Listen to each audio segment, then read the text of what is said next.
o maji na akpọ arakwa di o maji na arakwa nyenye nwoke ye gbara nkịtị sakwa anya mmiri mụrụkwa anya mgbe niile ka anyị na-anụ mụ advice dị iche iche onye dị stage eno ihe ga na wee gbara nkịtị mụrụkwa anya mana ha agaghị nwe ihe ga-eme ihe ahụ ị ga-eme ka m bịara ịgwa taa oh yes make your home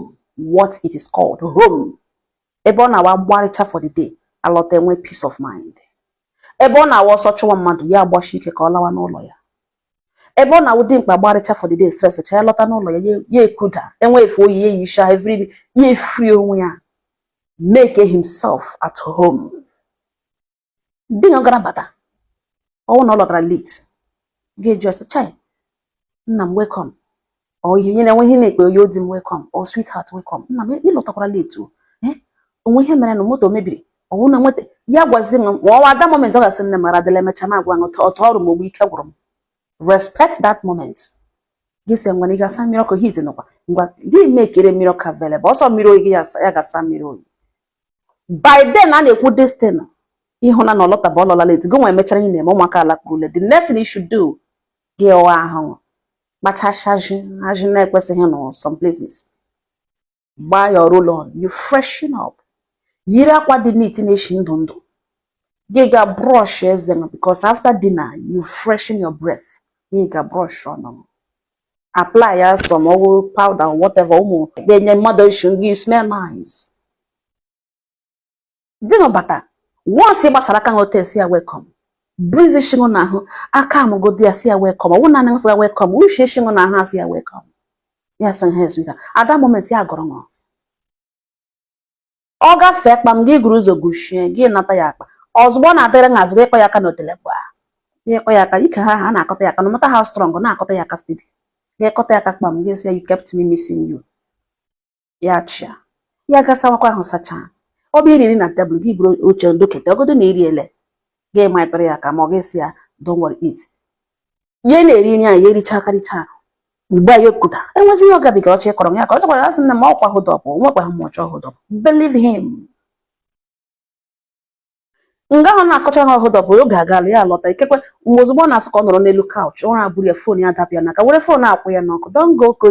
gị na-aga na scroll ị gaghị hụ ụfọdụ ga-etucha na WhatsApp ma ha etute ha sị na the man na ọ dị smart di ha na ọ dị smart na o delete ishale ya o delete ishale ya ọ che na mama o dash o delete ishala ihe niile o delete o ọ dị ka careful ya etige lock na phone ya nsogbu at that moment gịnị abụọ nọ n'obi ọma ihe richa anyị saa ahụ na ịnọche relax ya ụra bụrụ ya gị were phone ya gị ekwere n'ọkụ ọ gị kpete si ngwa bịa gaa na bedroom ya ga-ehi ụra allow him ya ehi ụra gị na di na-ehi ụra ya elakpụrụ ya alakpụ o nwere ike ọlakpo ngwa ngwalakpo mgbe adachagbu ike tetele onye ọ chọrọ ikwu ya egwe nkwenye ọ chọrọ mgbe na ọhụrụ ma a ga-enwe a healthy conversation ihe ọbụla ị chọrọ ije ha ọ chọrọ ịgwa na ọ ga-agwa ha mbata ọ na-abata gị were a warm welcoming wife gị gbasaka nnabata di m Joyce afa nna m ịlọkwara late be careful next time kama chijiwe like this gị chọọ ofu hotel ga doro chi hụ n'ọkọtụ gị ilowe show care you show concern ya bata gị gosi ụzọ gushie tire mmiri ọkụ ya awa ahụ tire eri oriekwere ericha ụna enwe ihe ọ chọrọ ịkọrọ ihe ji ma ọkwa mebi ọ dị necessary onwe kesị na ọhụ dọpụ gị si oke zọrit enwe ihe nwere kọtọrọ ya metọrọ n'ụlọ metọrọ na environment bebi enwe ihe nụbere ma enwe ihe kọrọ dị ihe mere n'otu ochiri ekwe enwe ndị korishi ka ikoro ha sọ obere ihe na compound keleta nweta ihe onye ke na you entertain him with a little things mere n'ọma gị ọ wee be shop ṅụ gị kọsatara some things ya cha ya ụtachi afọ ọchị ahụ ọ ga-achị as a very tired person dịrịla exhausted o nwere ike ya ka nọrọ n'elu couch ụra abụrụ ya ụra ahụ bụrụ ya fon ya dapịa n'aka ihe nata ya fon ya were ya n'ọkụ don't go through it searching for what is not searching you to make yourself sad to make yourself unhappy to take away joy. Let me tell you, in a marriage, for every minute it depends on one of that joy, it reflects on your skin, on your health. Warm welcoming wife gịnị bata di gị na di na mecha ọ lakpuo n'elu bed ọ gaghị eche oche ihe gbasara ga-ele nwunye bikekwa ọrụ eburule ya ele ṅụ ya echetara ya mmụọ gasị na o mere nwunye ya ihe ọjọọ. Imagine how loving my wife is. Ya ebido George nwe whatever thing ya na that girl mere ọ gaghị last. ijiele egbụgbụrụ ike na egbụgbụrụ dị nwere onwe nọ mgbe okwu na-adịghị gbara nkịtị ọwụ ka ị ga-ewere eriri ịnụnụ na-enwe isi ayọ na na-eji ankle ship na high sea gị were isi ga-ekwe dị na trouser mgba ankle ya jie otu isi gị iti ọ sị m nne m ka ya gaa gote ihe ọ ka ya gaa shade ọ ka ya gaa ọrụ enweghị ishige gị shirishi leruo anya n'okwu ala gị sị na ọ tọrọ ọ n'ote na edeshọn ọwa ọrụ ka ọ gacha edeshọn ọ biznes ka ọ gacha ngwa ngwa ọ na-akọs gị gị emenyu ihe ishige ọkụ tepeli eso nwe gị ga tem so ha ala na moto ya na o jikwere breki taa ọ ya nwere flat taya ị dịdụ hapi na ọ lọtara na ndụ ị jụghị onwe nwe nkwere nkwa na o nwere taya flat taya n'eziokwu ihe ọ bụla ọ gwara na that moment na ihe mere na o jiri lọta late no gị tọ nọ your house to court of law ya nwa wozie activate ya defense system ya ebido defend wa ya ekwalite nkwa ya defend ya ekwe ya n'aka ya defend gị chetara time ejiri kpe n'ọkọta ya defend gị chetara time iji kpe n'ehi ọ na-epiki ya gwa ihe mere o ji pik ọ ga-defend gị the time little strength o nwere ọ ga-eji gị asa ahụ rie nri gị na ya akpa nkata healthy discussion time ahapụ ya gara lọta late gị nọ ihe ga na-akọ gị n'isi wu jideshikwa ya ike ụmụ ụmụ kpogharị anya every picture ị na-ahụzi isi ọwụ ururu ụmụaji ka ha na-adị gị pịtọkọ na ọ kpogharala ha kpogharala gị tọọ n'ụlọ nwụtụ ọkụ na-agba agba gị tọọ n'ụlọ nwụtụ okwuta panel tọọ n'ụlọ nwụtụ high court gbere na ịgba dị akwụkwọ ya pụta ya gwuzere na defend onwe ọwụghị okwuta panel not court of law where he has to defend himself at every given point in time mgbe niile ejụghị ajụjụ ọ gịnị mere mkpe njikpe m ipiki mkpọ ha ipiki ole ke foonu nwere ngere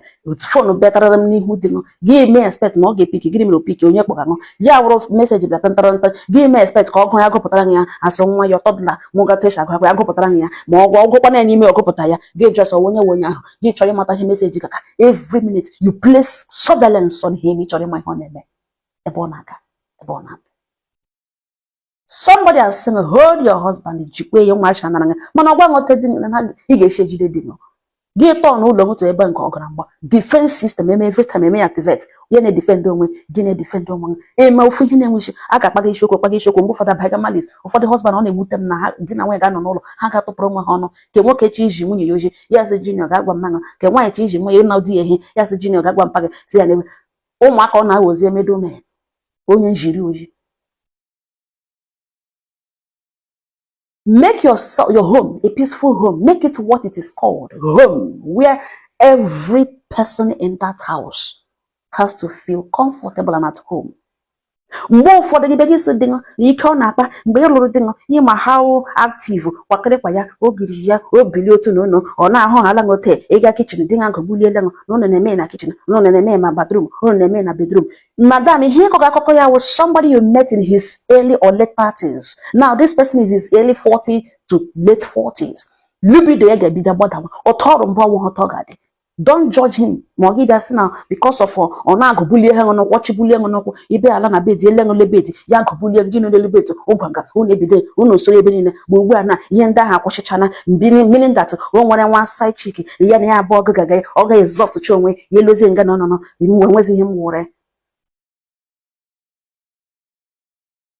ike na alụ alika na ha alilu awu wetika ya mata. Now, for ndị na-achị jishidi ike ji ha gbi ka m gwazie how these girls are they afraid of how they succeed in taking your husband from you. Let me tell you, on all of that late. Ebiri na-enwuru ọkụ enwete gị na that man ji were small strength o nwere defend the chonwe unu gwedogide betegide ya enweta onwe n'elu bit piam mmụọ ya gbala ebe that girl ọ ga-echetawe ihe ya na ya abụọ mere chetawote dị ga-eshi akpọga bebi chetawote dị ga-eshi arịra gị aka n'isi chetawote dị ga-eshi nye gị lap dance chetawote dị ga-eshi na shake ya wine ya tiny west chetawote dị nye niile ahụ ga echetawote nga ka ihe ọ ga-echeta ọ na-abụrụ ya tomorrow ihe ya repeat ehekwe nwanne chi ya repeat ehekwe ụwa ahụ ga ahụ i prefer iwe stage dị na nkata stage na oke ọgụ na mgba stage ya ka o defend onwe ya defend onwe n'elu gị chee n'elu ya gbadala gị bedala chee n'ala ebe niile ekwuru ga n'elu gị kwuru ga na o kọcha ihe a niile echi ya si ike ihe pepe mpe ahụ na ọ dị ya kpọ dị gị lele bụ ya ga-akwụ ụgwọ hotel room that night ọ ga-alọta ya kpọnwụ na ngwa ngwa chọta akụkọ kọrọ gaa ebe a na-akpọ ya baby that girl eji ka ya mata that girl amaka anya nwa na mma kama that girl na-enye ya peace, that girl may understand na ọ married man, that girl na-akpọ ya knowing fully well that ọ married man, that girl may receive a call naanị mgbe the man kpọrọ ya and ọ nọcha ya na ya bụ ọnọcha ọ na-apụ freely si ya baby take care. The girl wuruzie a cool-headed girl. The next thing the man asị ya hotel ya na oriweli ya ego ya ga-achọtara ya one room, madam inwe na obi abụọ. Tomorrow ikwu otukwu agba mgbe ị na-ekwulekwu ego asị kenye arụ ị na-ekwu ikwucha opportunity ọbụla o nwere ya pụọ tomorrow ya gakwuru that girl. Time ị ga-eji shi dị ịhụnanya, time ị ga-eji rịarịa ya n'ahụ tụchasịa ya tụbirie ya kpee ya oke dị m. Every time gị na-create pictures na-emeghị exist, you keep pushing him closer to that girl. Once I chọtara that girl ụlọ dị activate the next stage of ịlọta every 2 days 3 days. Emi ya dropara the girl ego, the girl ehicha anyị ya ehichashi m ụlọ saa ahụ chebiri ya. Once ọ ga-akọ aka n'ụzọ ya sa baby ebe ọ na-feel young, ebe ọ na-feel loved, ebe ọ na-feel like yes this is peace. Ya emechakwa ya na the girl ehi ụra ọkpọtụ ya pụọ mgbe o jiri sọ ya ọwụ na-eche anara ọwụhụ ha anaghị eji ka ya mata enwe ọtọ ọzọ na-eche anara ọwụ when you drop your responsibility, the peace of your home gị ike ya ngwugwu keshin ga-agbawa gị n'oke osimiri. Nwa agbọghọbịa nta ahụ nọ